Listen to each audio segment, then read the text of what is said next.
Give me your heart, give me your song, sing it with all your might.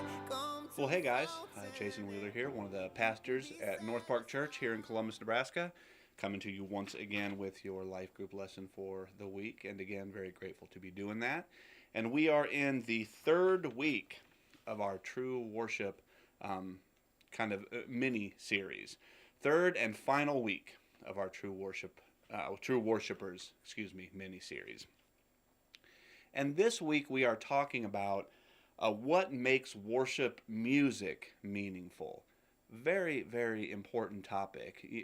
Clearly, Pastor Ryan has taught us how worship is much, much more than the music, than an experience at church with your arms in the air, or even an experience at home when you're just listening to music. But it's vitally important that we get a hold of the importance and the right perspective of worship music specifically, because it is important, and also because when you say worship to nearly anybody, what immediately comes to mind is music and some experience with that. And, I think it's hard, if not impossible, to argue that music is very, very powerful. And I think we have to acknowledge that. Really cannot deny that. So it's vitally important that we get a hold of this particular topic. So don't want to hold it up any longer. Let's go ahead and jump into things, all right? So for this week, I have a couple sets of key verses for this week. One just speaks kind of to worship in general, but then I have some verses from Amos here too, and all of these are verses that Pastor Ryan taught on. But some verses from Amos that speak specifically to, music and the right heart behind that. So I'm going to go ahead and jump into these verses now. You guys follow along in your Bibles, and then we will get into the discussion questions. Excuse me. So the first verses here that I'm going to read are from John, the Gospel of John, chapter 4, verses 23 and 24. And then I'm going to read Amos, chapter 6, verses 4 and 5. So here we go. John 4, 23 and 24. But the hour is coming and is now here when the true worshipers will worship the Father in spirit and truth, for the Father is seeking such people to worship him. God is spirit, and those who worship him must worship in spirit and truth. It doesn't say truth on your outline there, but it should. Okay, and now Amos chapter 6, verses 4 and 5. Woe to those who lie on beds of ivory and stretch themselves out on their couches and eat lambs from the flock and calves from the midst of the stall, who sing idle songs to the sound of the harp, and like David invent for themselves instruments of music. So some really, really neat verses there. For our first question, what stands out to you from our key verses? Any of those key verses, what is jumping off of the page? What is God pointing out to you just clearly off the bat? Talk about that now. What stands out to you from our key verses?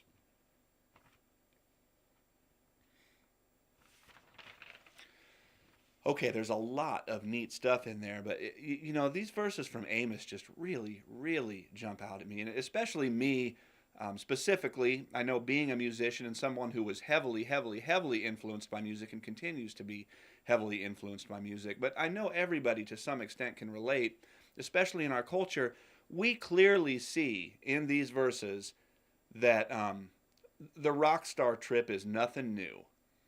That's exactly what God is telling us from these verses in Amos. We're talking about people who are idolizing David, not because of his solid heart, but because of his notoriety and his fame.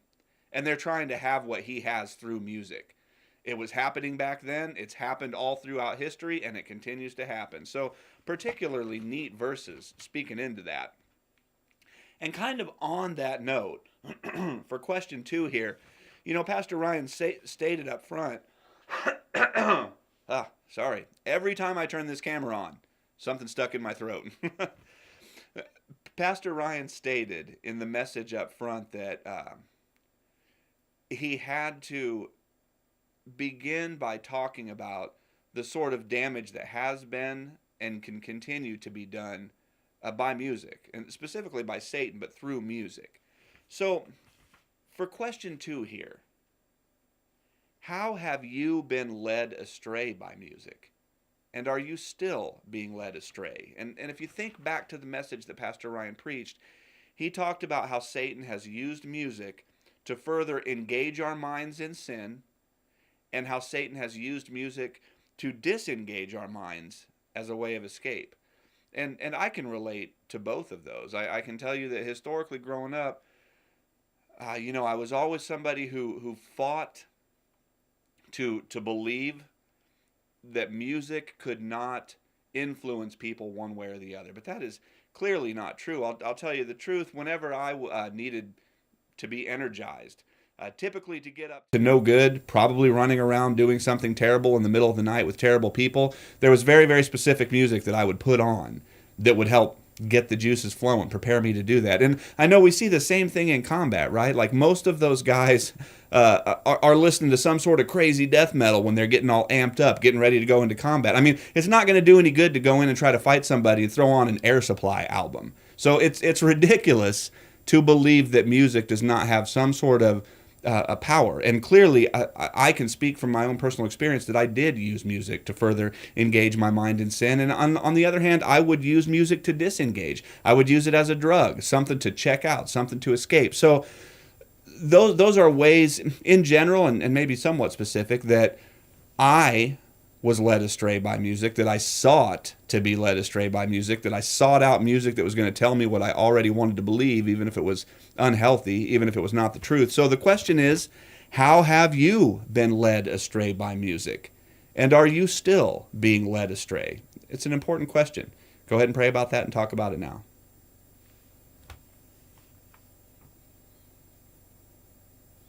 Okay, hopefully you guys kind of got maybe some clarity, some insight into your own hearts and had some good conversation there.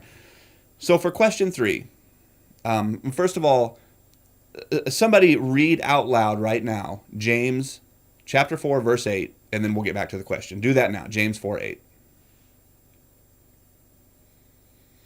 Okay, so in that verse you see a warning against being double-minded. And Pastor Ryan gave a great definition of this. He said that to be double-minded is to live undecided to what you should be fully committed to. Staying on the fence, right? Lukewarm.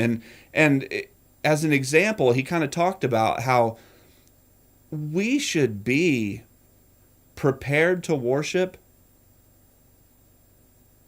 the moment we walk through the doors of church, because we should be worshiping throughout our lives. We should be worshiping all day long, every day, through, as he's taught us up to this point, through offering our bodies as a living sacrifice, holy and pleasing to God. This is our spiritual act of worship, right? So worship is not something that we just walk into church and do, something that Pastor Ryan and I prepare the congregation for because we play a couple songs before the message starts. It should be something that everybody is already prepared for because of their lives all day, every day, because of their obedience to Christ all day, every day. But to be double-minded would be to live one way, to live in a worldly way, to live in a self-serving way most of the time, 6 days a week, and then walk through the doors of church attempting to live in a Christ-like way for the time that you're there. That would be being double-minded. That would be undecided. That would be uncommitted.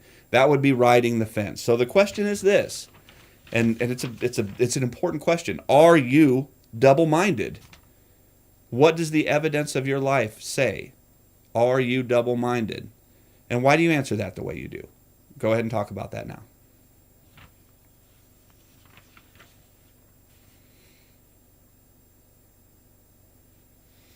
Okay, so on then to question 4. Pastor Ryan talked about the 3 realizations that make worship music meaningful. And he talked about worshiping God the Father through worship music, through our worship. Talked about worshiping in spirit, talked about worshiping in truth, right? So worshiping God the Father, that's the focus, that's the reason, he's the creator. Worshiping in spirit, not in the flesh, not through some sort of feelings-led motivation, not through a flesh desire for the right circumstances or the right mood, but actually in spirit, in the Spirit's power, and then in truth. And the truth, of course, is Jesus. Jesus is the truth personified. So with our focus on the gospel and a deep realization of the meaning of that. So for question 4 here, Pastor Ryan said a very interesting thing. He said, you cannot get to God through means of the flesh. And when he said that, it just hit me like a hammer how common it is for people to attempt to do that. To be honest, 99.999% of people on this planet, I truly believe, that are attempting to or think they have gotten to God are mistaken, and they're attempting to do so entirely through the flesh. People think that God put them in favorable circumstances. People think that the music makes them feel good, and therefore it is godly. I used to believe that. I believed wholeheartedly that if the music made me feel lifted up, excited, energized, however I wanted to feel, that it must have God's stamp of approval. And that's trying to get to God through the flesh. I mean, there are countless examples of this, but the question then is, do you try to get to God through means of the flesh? When you're trying to get to God, are you worshiping God because of who he is? Are you concerned with Holy Spirit conviction or ability to sacrifice? Are you concerned with how valuable and meaningful the gospel is? Or are you concerned with yourself? Are you concerned with how you feel? Are you concerned with how you look? Are you concerned with your circumstances? Are you trying to get to God through the flesh? So that's the question. Do you try to get to God through means of the flesh? And then, maybe talk about why you answer that the way you do. Go ahead and do that now.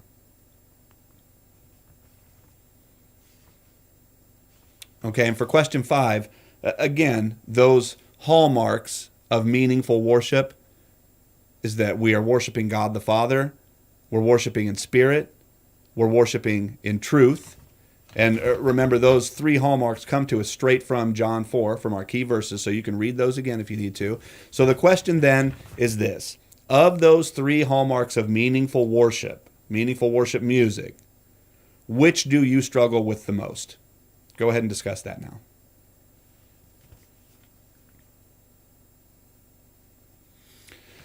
Okay, and for our final question here, this is verbatim the question that Pastor Ryan left us with during the message.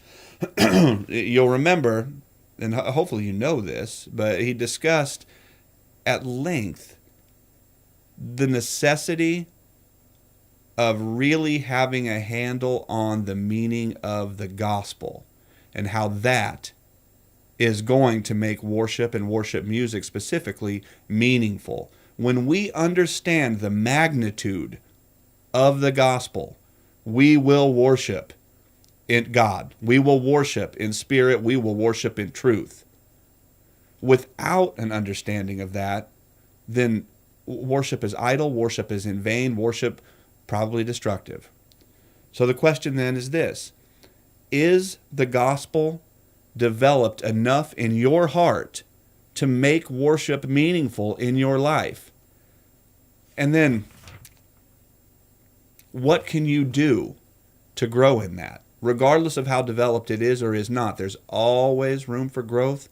God desires our growth. So, again, is the gospel developed in your heart enough to make worship meaningful in your life?